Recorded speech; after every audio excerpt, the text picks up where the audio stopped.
جس میں 5-6 کروڑ پشتون ہیں, جس میں 5-6 کروڑ سندھی ہیں, جس میں شاید کروڑ سے زیادہ اردو سپیکنگ ہے, جس کے اندر شاید کروڑ سے زیادہ بلوچ ہیں, جس کے اندر کشمیری ہیں, جس کے اندر گلگت بلتستان کے لوگ ہیں. یہ جو پاکستانی قوم ہے 25 کروڑ کی, 250 ملین کی قوم ہے, اس کا کیا مستقبل ہے؟ اس کے بچوں کا کیا مستقبل ہے؟ کیا ان کو اسی طرح سے سسک کے جرنیلوں کی دیوی روٹیوں کے اوپر ان کو گزارا کرنا ہے, یا ان کا کوئی اپنا انڈیپینڈنٹ مستقبل ہے؟ اس حوالے سے میں چھوٹی چھوٹی بہت سی آبزرویشنز, بہت سے پینفل کویسچنز, بہت سی چیزیں اور پوائنٹس جو ہیں میں آپ کے ساتھ شیئر کرنا چاہتا ہوں. مجھے موقع دیں چھوٹی چھوٹی انٹرونشنز کر کے یہ پوائنٹس میں آپ سے شیئر کر سکوں. سب سے پہلے تو اس ناپاک انسان نے بولا کہ پاکستان میں جنوری سے لے کے ابھی تک کے 40,000 کے لگ بھگ جو ہے انٹیلیجنس بیسڈ آپریشنز ہو چکے ہیں, جن میں سے 31,000 سے زیادہ آپریشن صرف بلوچستان میں ہوئے ہیں. پھر بکواس کرتا ہے کہ پاکستان میں 3,000 سے زیادہ دہشت گردی کے واقعات ہوئے ہیں, جن میں سے 1,150 صرف بلوچستان میں ہوئے ہیں, اور اب تک کنفرم 2,000 سے زیادہ دہشت گرد یہ لوگ مار چکے ہیں. اور خود ہی بکواس کی کہ 10 دہشت گرد روزانہ مارتے ہیں, اور پھر 200 کے قریب انٹیلیجنس بیسڈ آپریشنز روزانہ کرتے ہیں. اور اس سال اب تک 819 پاکستانی ہلاک ہو چکے ہیں, جن میں سے 550 کے قریب ناپاک فوج میں سے تعلق رکھنے والے تھے, اور باقی عام شہریوں کی ہلاکت ہوئی. تو نہ یہ ناپاک DGISPR بیوقوف ہے, اور نہ ہی یہ ناپاک فوج بیوقوف ہے. تو یہ بیوقوف ہم کو سمجھتے ہیں اور بیوقوف آپ کو سمجھتے ہیں. اب آپ کھینگے کہ کیسے, تو میں آپ کو آسان الفاظوں میں سمجھاتی ہوں. دیکھیں, جس شخص سے قوم نفرت کرتی ہے, جو نااہل ہے, جو ذہنی مریض ہے, جس نے معیشت برباد کر دی ہے, وہ صرف امریکی حمایت کی وجہ سے اقتدار میں ہے.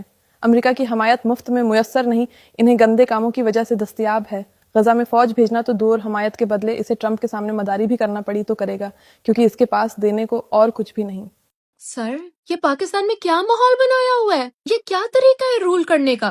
ہم نے سب نے دیکھا جب ڈیلیگیشنز آئیں ایران اور امریکہ کی, اور انہیں کیا VIP پروٹوکول, کیا سیکیورٹی دی گئی. ہمارا سر فخر سے ایران اور امریکہ کی ہیں, ایران اور امریکہ ایکسنٹ, ارے دیدی گجب. خیر, ویسے دیدی بات صحیح کہہ رہی ہے کہ یہ کیسی حکومت ہے, لیکن دیدی ابھی تو حکومت چالو ہوئی ہے.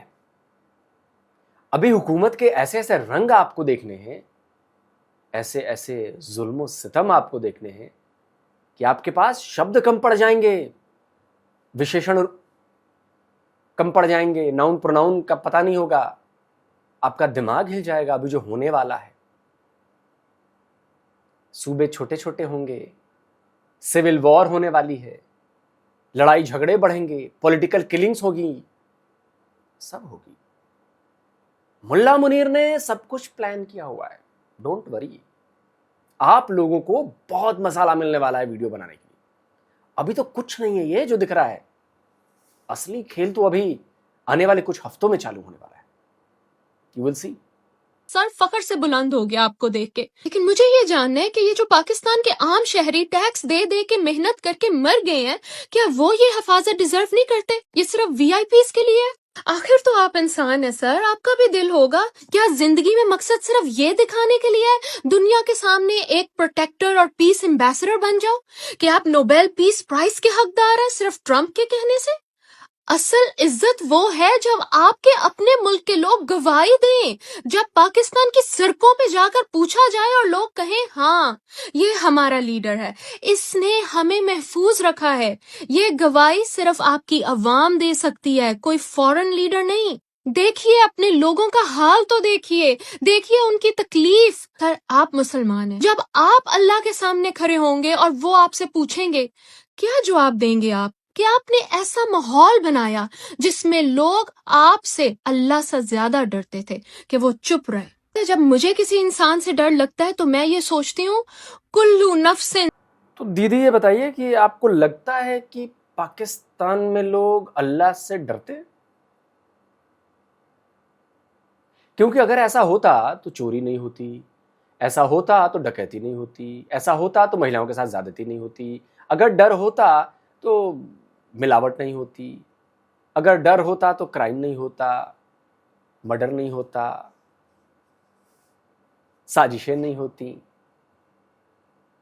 میں لٹرلی میں صرف دیدی سے نہیں, اب سب سے پوچھ رہا ہوں, اگر اللہ کا خوف ہوتا تم لوگوں میں ذرا بھی تو کیا یہ سب ہوتا؟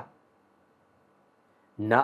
نچلے پائیدان پر بیٹھے ہوئے گٹر کے کیڑے کی طرف پاکستان کی ایک عوام کو اللہ کا خوف ہے, اور نہ ٹاپ پر بیٹھے ہوئے عاصم منیر کو اللہ کا خوف ہے. وہ بس اللہ کے نام کا استعمال کرتا ہے اپنی پاور بڑھانے کے لیے, اپنی پاور دکھانے کے لیے, اپنے آپ کو صحیح ثابت کرنے کے لیے.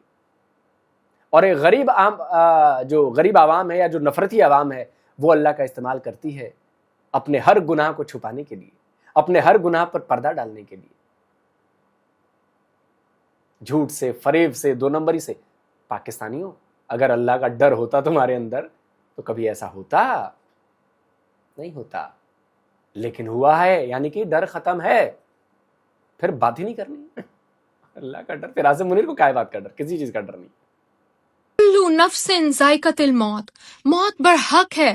اللہ مجھ سے پوچھیں گے کہ تم نے آنکھوں سے دیکھا اور کانوں سے سنا اور تمہیں دل ایسا دیا کہ تم لوگوں کی تکلیف کو محسوس کر پاؤ, اور پھر بھی تم نے کچھ نہیں بولا. میرا پہلا پوائنٹ ایک اپیل ہے, ایک ریکویسٹ ہے پاکستانی میڈیا سے, پاکستانی ویلاگرز سے, پاکستان پہ جو ٹویٹر پہ لوگ کامنٹ کرتے ہیں, اور پاکستانی ڈائسپورا سے, جو بھی لوگ ہیں جو کہیں سوچ سکتے ہیں. میری آپ سے ریکویسٹ یہ ہے کہ اسلام آباد کے میسیکر کی یاد کو ٹھنڈا نہ ہونے دیں, اس چیز سے ٹاپک کو شفٹ نہ ہونے دیں.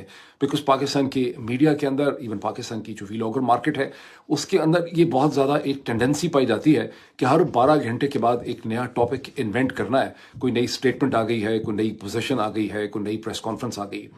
جو کچھ ہوا ہے 26 نومبر 2024 کو, تو ان کو پتا ہے کہ جو چورن بیچو, جو پروپیگنڈا کرو, عوام میں نہ شعور ہے, نہ پڑھی لکھی ہے, نہ کوئی تعلیم ہے, اور یہی سب سے آسان طریقہ ہے کہ ہم عوام پہ اپنا قبضہ قائم رکھیں گے تا قیامت. تو جس انسان کے دماغ کا رائٹ یا لیفٹ ہیمسفیئر میں سے کوئی ایک نرو بھی کام کر رہی ہو, تو ان کو اس بات کا پتا ہوگا کہ یہ ناپاک فوج کس قدر منافق ہے. تو اصل حقیقت ہے کہ بلوچستان کے حالات انتہائی خراب ہیں کیونکہ میڈیا ان کے کنٹرول میں ہے اور پاکستان کی اکثریت بلوچستان سے بالکل ڈسکنیکٹڈ ہے, تو ان کو حقیقت کا کچھ پتہ ہی نہیں چلتا. تو اس ناپاک فوج کے خلاف آواز اٹھانا بند مت کریے, اور جو جہاں سے آواز اٹھا سکتا ہے ناپاکوں کے خلاف آواز اٹھائیے اور اسے جہاد سمجھیے. تاریخ صرف یہ یاد نہیں رکھتی کہ کس کے پاس کتنی طاقت تھی, تاریخ یہ یاد رکھتی ہے کہ اس طاقت کا استعمال کس لیے کیا گیا. اللہ نے آپ کو عزت کے ساتھ ایک اعلیٰ مقام دینا چاہا, اتنی بڑی رسپانسبلٹی آپ کے سپرد کی.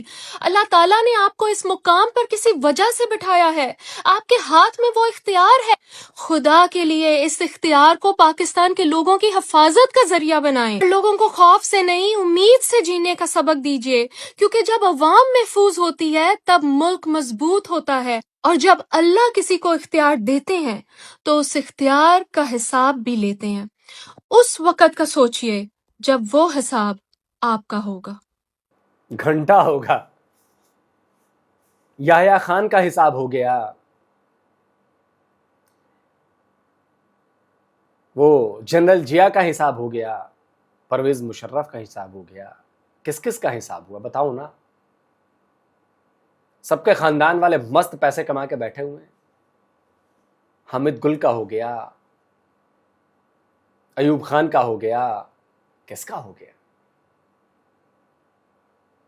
جو مر رہی ہے وہ عوام آج 78 سال پہلے بھی مر رہی تھی, آج بھی مر رہی ہے. اور پاکستانیوں جو اس وقت بھی عیاشی کرتے تھے, راج کرتے تھے, وہ آج بھی عیاشیاں کر رہے ہیں, آج بھی راج کر رہے ہیں. غلط بول رہا ہوں تو بتا دو, غلط بول رہا ہوں تو بتا دو. جس نے لوٹا ہے, جس نے پاور انجوائے کیا ہے, مست ہے, اور پوری زندگی پاور انجوائے کرنے کے بعد, عیاشی کرنے کے بعد مر گئے, پھر کیا ٹینشن ہے بے. اس دھرتی پر جو جیون ہے وہ شاندار ہونا چاہیے, بڑا ہونا چاہیے. آپ نے منہ سے وہ چیز نکالی, وہ چیز آپ کو ملنی چاہیے, اور وہ ان سب کو ملی ہے. یہ سب جانتے ہیں کہ سب بکواس ہے کہ اللہ سزا دے گا, اللہ یہ کرے گا, وہ کرے گا. بتاؤ نا, یحییٰ خان کے خاندان کو کیا سزا مل گئی, یحییٰ خان کو کیا مل گیا؟ اپنی پوری زندگی جی کر گیا. وہ ایوب خان پوری زندگی جی کر گیا, پرویز مشرف پوری زندگی جی کر گیا, عاصم منیر بھی پوری زندگی جی کر جائے گا, جنرل جیا پوری زندگی جی کر گیا. بتا دو اس کا خاندان, بتا دو کہ کوئی سڑک پر ہو, کوئی نہیں ہے. باجوہ کا خاندان بتا دو کہ وہ سڑک پر ہو. نہ عاصم منیر کا خاندان سڑک پر آئے گا کبھی, نہ بیوی, نہ اس کے بچے, نہ کوئی نہیں. اس لیے یہ سب جھوٹ بولنا بند کرو, فیک چیزیں ہیں یہ کہ سزا ملے گی, یہ کرے گا, وہ کرے گا. کچھ نہیں ملے گا. جس کے پاس پاور ہے وہ پاور انجوائے کرے گا, وہ جنرل رانی بنائے گا. کہہ دو جھوٹ ہے. دوستو ایپیسوڈ کیسا لگا کمنٹ کریے, لائک کریے, شیئر کریے, مزے لیجیے, ہنسیے. جلد ملتا ہوں ایک اور نئے ویڈیو کے ساتھ. نمسکار, جے ہند.